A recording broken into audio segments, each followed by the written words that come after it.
You know, that was my little bro, man, and I just try to do as much as I could to lead a good example and make sure that he was good, you know.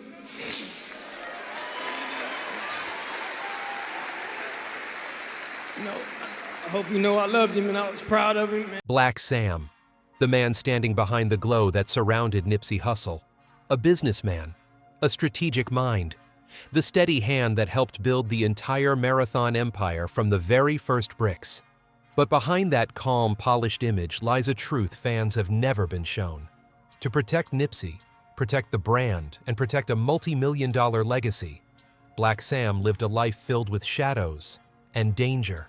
A past built on selling bootleg DVDs for massive amounts of cash. Dark months spent fighting his way through the system. Battles on the streets paid for in tears and blood. And then, the most painful blow of all. Nipsey Hussle was shot right in front of the Marathon store. The place the two brothers once dreamed would become a symbol of hope. So who is Blacc Sam? Really? A street hero? A brilliant entrepreneur? Or a man carrying shadows we've never seen? The truth is about to unfold. Samuel Blacc Sam Asghedom was born on March 4, 1982 in Los Angeles, California, right when South Central was becoming the epicenter of crime gangs and inequality. He grew up in the Crenshaw and Slauson area, where the presence of the Rollin 60s Crips cast a shadow over every block. And for kids in that neighborhood, the word peace existed only in the dictionary, not in real life. His father, Dawit Asghedom, was an Eritrean man who fled a brutal war in Africa. He arrived in America with almost nothing but carried the discipline of a warrior and the pride of a people who do not bow. He taught Sam and his children that in America, nothing is given. If you want something, you build it yourself. His mother, Angelique Smith, grew up on those same dangerous streets. While the neighborhood kids were obsessed with game sneakers and troublemaking, Sam was obsessed with money, not spending it, creating it. Even as an elementary school kid, Sam washed cars for neighbors, cut grass, cleared leaves, ran errands, and even played ball for money with older teens. He never saw each dollar as small change. He saw it as a seed. By the time he was 7 years old, Sam had saved around $1,000, an unbelievable number for a child growing up in Crenshaw, where many families couldn't make that much in a month. To Nipsey Hussle, this older brother wasn't just family, he was the blueprint, the cheat code. What Sam saw, Nipsey learned. What Sam did, Nipsey observed. And what Sam believed, Nipsey turned into a life philosophy. The journey from bootleg DVDs to a millionaire at 20, the legal dope game. In the late 90s and early 2000s, Los Angeles entered an era where DVDs were gold. Whoever got new movies before they hit the theaters held the advantage. Flea markets, barbershops, parking lots everywhere buzzed with hot disc deals. And in Crenshaw, only one person truly saw the gold mine behind that thin layer of smoke, Blacc Sam. While most DVD sellers hustled with a few copies stuffed in a backpack, Sam thought bigger, far bigger. He didn't play the backpack hustle. He built an entire disc-burning operation running non-stop 7 days a week. This wasn't small-time hustling. It was a machine. Multiple burners running at once, hundreds of copies produced each day with a system as organized as a real business. 30 for 30 podcasts described his setup as a mini factory running right in the middle of Crenshaw. Legal dope game. That's how people described this hustle. And honestly, it fit. The profits were no different from an illicit pipeline, except this one wasn't openly hunted. On a good day, he pulled in around $2,500.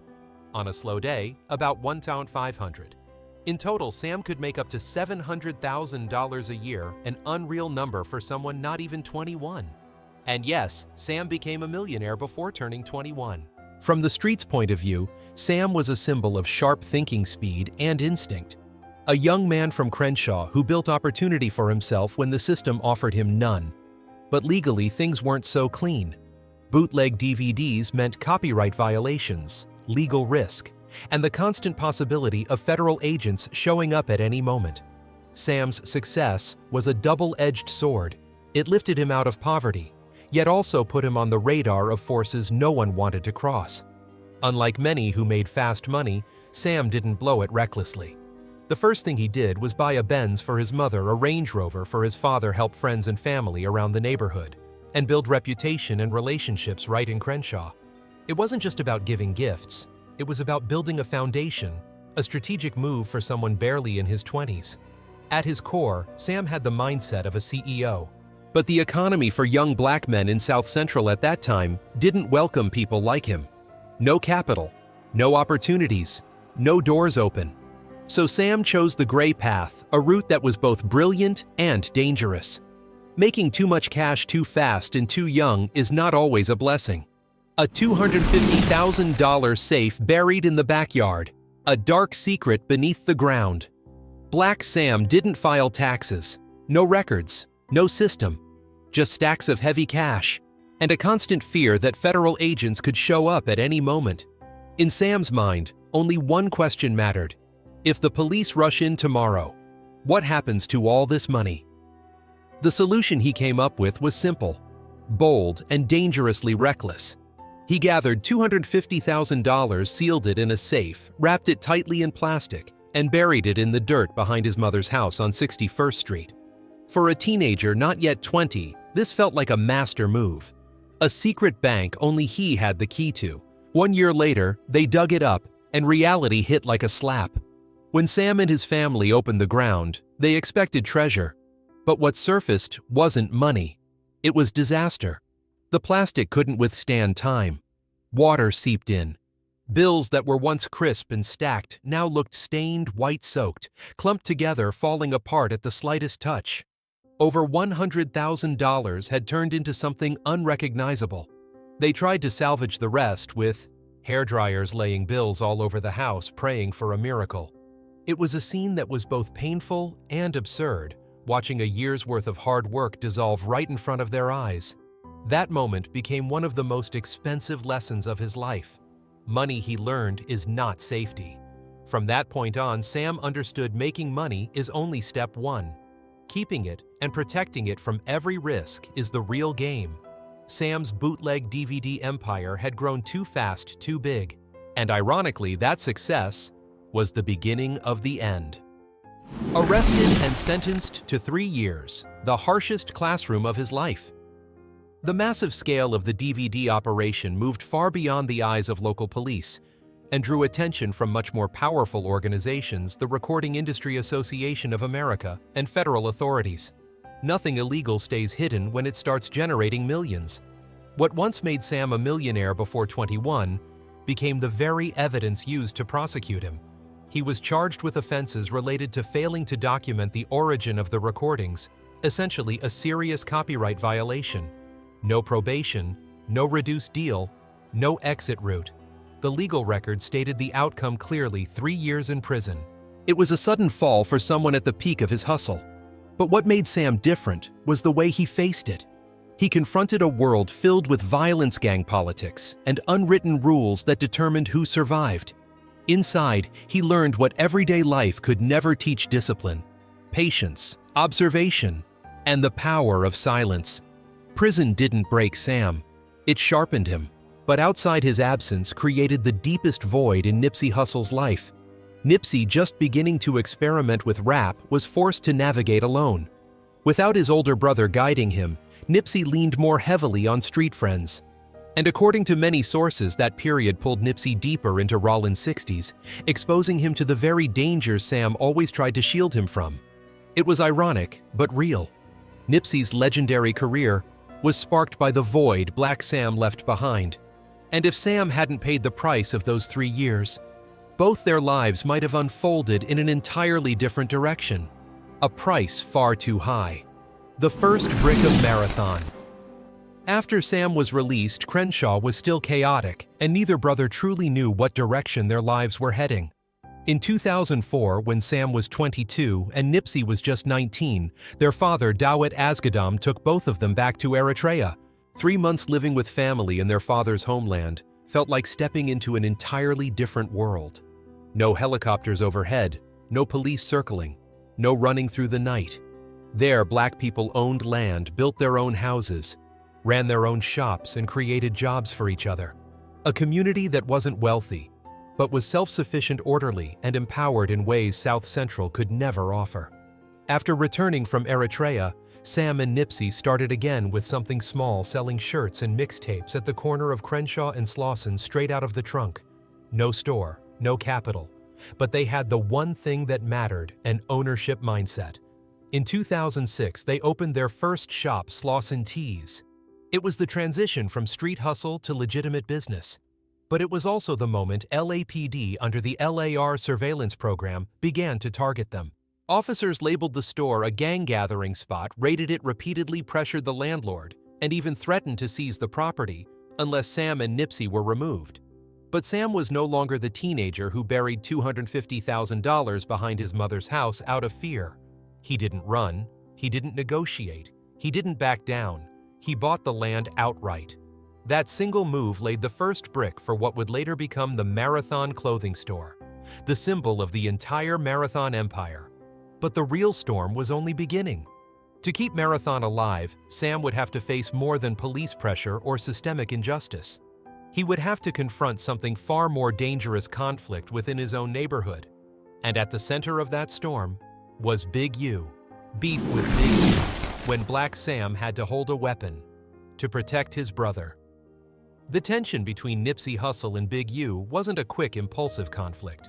It was the result of years of pressure quietly stacking across Crenshaw, waiting for a spark to set everything off. In 2006, 2007, Nipsey was still young and new to rap, while Big U had just come home, carrying the status of one of the most influential OGs of Rollin' 60s. Unique music. Big U's label was where Nipsey first recorded, made mixtapes, and shot his earliest videos. At that stage, Big U played the protective role, and Nipsey saw him as a mentor. But the imbalance of power was always there. Big U invested money into equipment and the studio. Nipsey grew more successful and wanted control. The first cracks formed when Nipsey began using equipment or moving it without informing Big U. To Big U, that was a sign of disrespect. To Nipsey, it was simply creative independence. But in street politics, disrespect is never taken lightly. By 2008, Nipsey began distancing himself from unique music and building his own brand. To Big U, that looked like walking away without paying dues. By 2009, the situation had grown so tense that it only needed a spark. And that spark came when Nipsey released You Don't Got a Clue. He didn't mention names, but the tone, the phrasing, the attitude for people living in Crenshaw, it was obvious. Nobody said it out loud, but everyone understood the message was directed at Big U. To Big U, Nipsey had crossed a line.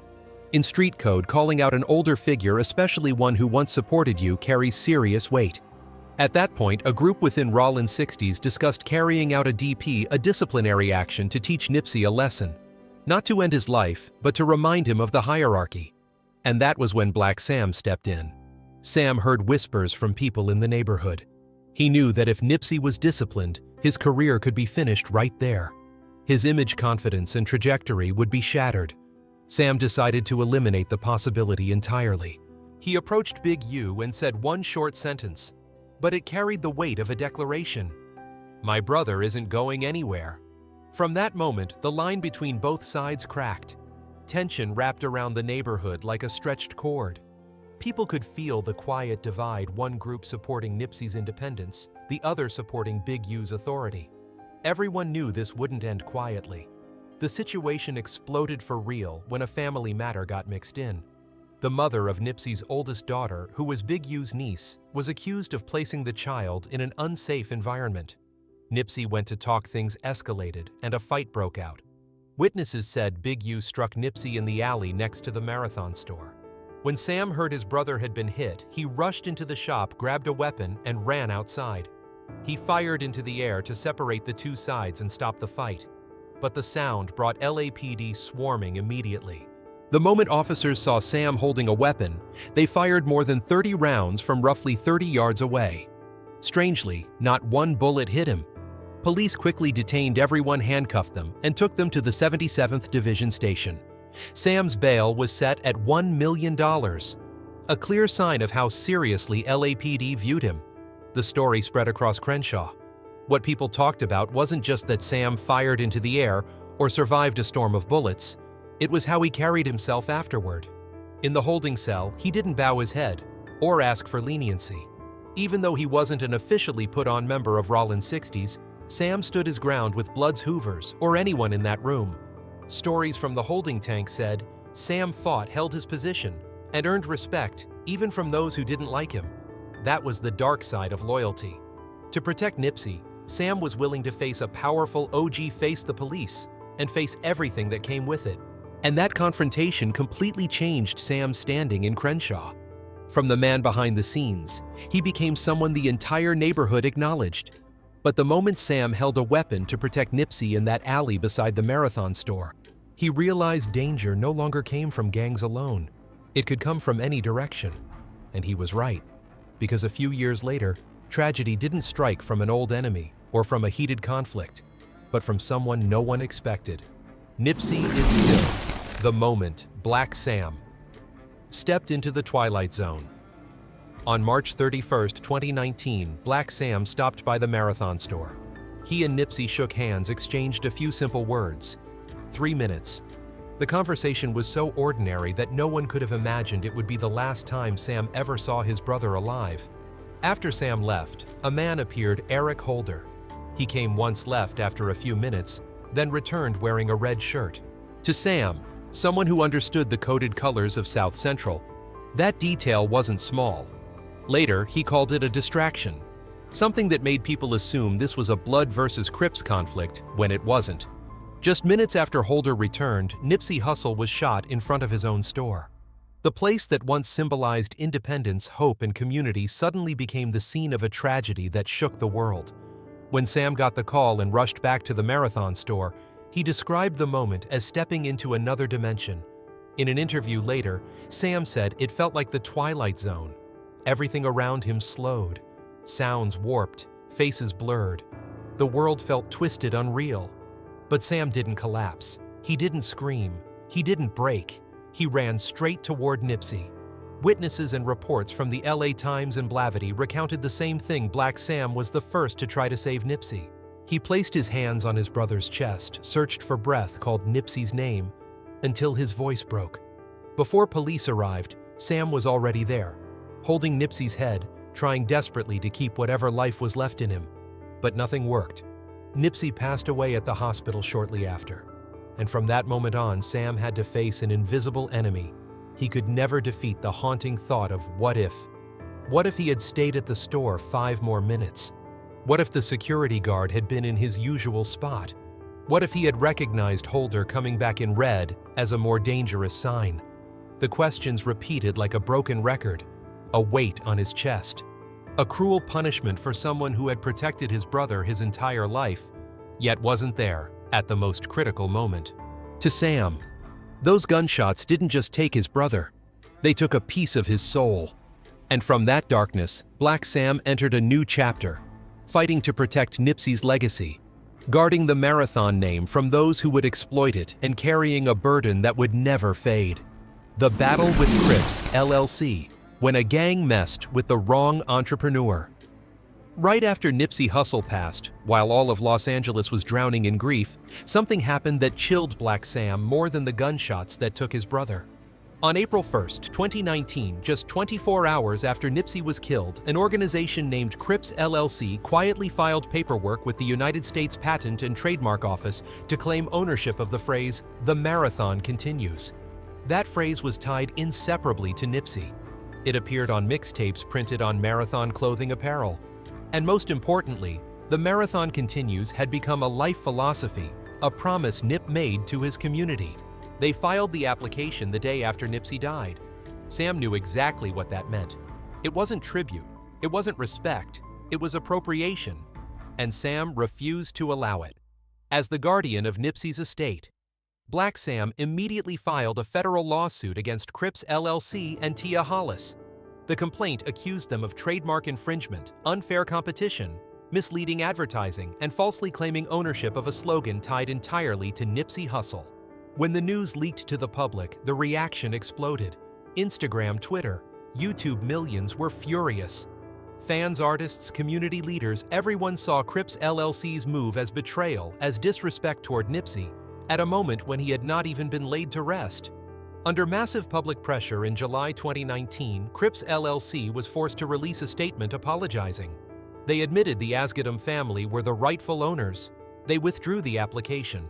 They apologized to Lauren London Blacc Sam and the entire Asghedom family. They promised to honor the family's wishes. But the story didn't end there. From 2020 to 2021, both sides continued working quietly to settle the remaining legal issues. Sam eventually notified the court that the dispute had been resolved under terms that remain confidential.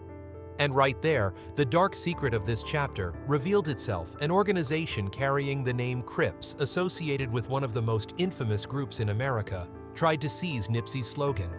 But the person who made them back down, withdraw, apologize publicly, and accept defeat, wasn't an OG, wasn't a street general. It was Blacc Sam, using the law, using his mind, using the business instincts Nipsey always admired. Sam once protected Marathon with a weapon. This time he won through the courtroom. The keeper of the legacy, Nipsey Hussle's money music and brand. When Nipsey Hussle passed, the entire world mourned. But behind the lights, behind the beautiful speeches about the Marathon continues, there was one man who had to confront the harshest reality of all, preserving the legacy of a legend in an entertainment industry that often tries to squeeze every last bit out of those who are gone. That man was Blacc Sam, Nipsey's older brother, the one Nipsey once called the backbone of the family.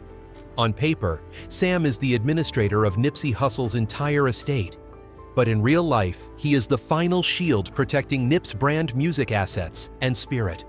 According to legal documents confirmed by the press, Nipsey's estate is valued at around $11 million, divided between his two children, Imani and Cross. A large number, yet tiny, compared to the invisible value Nipsey left behind: a community economic movement, the Marathon philosophy, and a cultural symbol that rose far beyond Crenshaw. Under Sam's leadership, everything tied to Nip, from the Marathon brand to real estate and business ventures, is placed under companies owned by Nipsey's family and children. No selling, no breaking it apart, no letting corporations slowly chew away at it. But the greatest challenge wasn't money, it was the music. Many artists become gold mines for the industry after they pass. Albums assembled from leftover vocals, endless remixes, ads, films. A dark secret everyone in the business understands. Blacc Sam rejected all of it. No albums built from unfinished vocals, no stitched-together recordings released for clicks. Sam only allows projects Nipsey nearly completed while alive, such as the album with Bino Rideau, to move forward. This wasn't a financial choice, it was an ethical one. Labels offered numbers most people couldn't walk away from. But Sam shut down every proposal that he felt diluted Nipsey's value. A move many in the industry called crazy. But if Sam had compromised, the Marathon would have ended the moment Nipsey passed. Protecting a legacy requires more than love. It demands discipline, clarity, and the ability to say no to million-dollar deals. Marathon Burger and the Neighborhood Nip Foundation. A long-term vision. In 2025, Los Angeles witnessed something special. Marathon Burger officially opened on Melrose. Not just another fast food spot, but a new chapter in the Marathon empire. Blacc Sam put his name on it. He tasted every recipe himself, chose every ingredient, and even stood behind the counter on opening day. Many fans were shocked to see Sam, usually reserved and private, smiling and serving people like a friendly neighbor. But that was the Marathon philosophy: build from the ground up with your own hands. Marathon Burger wasn't a commercial stunt. It represented the philosophy Nipsey lived by. Maroon economics, a model of self-sustained Black enterprise. No chasing outside capital, no relying on the system. A Black-owned business serving Black communities, creating jobs right in a neighborhood long labeled a danger zone. But Sam's vision went even further. If Marathon was the heart of the brand, then the Neighborhood Nip Foundation was the future of Crenshaw.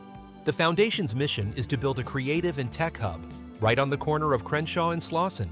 The very place police once tried to push them out. The very place where Nipsey lost his life. A powerful statement. We're not just staying, we're growing here. The foundation provides studio space for young artists, STEM programs for teens, scholarships, and community support. Every year, Sam and the marathon team distribute thousands of gift bags, turkeys, and essential supplies to LA residents. These events run from morning to night on the same corner tied to Nipsey's journey. No stage, no media circus, no PR celebrities, just community and the living spirit of neighborhood Nip. 6 years after that tragic day on March 31st, 2019, Sam continues moving forward with resolve, commitment, and the endless challenges that come with keeping the marathon continues truly alive. In recent months, Blacc Sam remains the key figure leading community events for the people of South Los Angeles, the neighborhood tied to Nipsey's roots. One of the most notable was a Thanksgiving turkey giveaway organized by the Neighborhood Nip Foundation in collaboration with the Think Watts Foundation. Sam led the distribution of turkeys and essential supplies to more than 2,500 families at the old Marathon store location, the same place Nipsey once used as the headquarters for Marathon clothing and a hub to meet fans. The event brought together familiar faces like Lauren London and Big Boy, drawing long lines of people waiting to receive real, tangible support from the foundation. This wasn't just charity. It was the clearest proof of Sam's commitment to keeping alive the community spirit Nipsey always stood for. Meaningful efforts like this not only help local residents get through hard times, they also create a foundation of hope in a place many once believed had been forgotten. Alongside community work and business ventures, Blacc Sam also leads major cultural projects designed to deepen Nipsey's legacy. One of the most anticipated is a multi-episode docuseries telling the full story of Nipsey's life and journey. Developed over several years, the project aims to deliver the most emotional, honest, and comprehensive portrayal of Nipsey as an artist, entrepreneur, and community leader. It's expected to release on major platforms in 2026 and may include rare footage and unreleased songs. Sam has said that creating the series hasn't been easy, not only because of the enormous amount of material, but because of the emotions tied to every scene. He wants every story told the right way, with the deepest respect for his brother. Even though Sam's life today revolves around protecting the legacy and serving the community, he still stays closely connected to family and close friends, especially Nipsey's children, Imani and Cross, whose father's legacy he continues to safeguard. The true legacy of Blacc Sam, more than Nipsey's brother. Hollywood loves to tell Nipsey's story as that of a legend, a star, a cultural icon. But they often forget about the man standing behind the lights, the one who carried the heaviest burdens for Nip: legal battles, financial pressure, disputes, threats, and the unimaginable grief of losing his own brother. Blacc Sam never lived in Nipsey's shadow. He built a legacy of his own. From a hustler growing up in chaos, he became a true entrepreneur. From a street soldier, he became a brand strategist. From a brother, he became the backbone of a movement. Blacc Sam is the only person standing at the crossroads of three worlds: the streets where he faced violence, tension, and unwritten rules; the legal system where every document, dispute, and accusation landed on his shoulders; business where one wrong move could collapse the entire marathon empire. And through it all, he stayed standing, still guarding the brand, still protecting Nipsey's legacy, like a promise he refuses to break. Many people say the marathon continues because Nipsey said it. But the truth is, the marathon doesn't continue just because Nipsey said it. It continues because Blacc Sam protected it with his blood, his tears, and his signatures in courtrooms.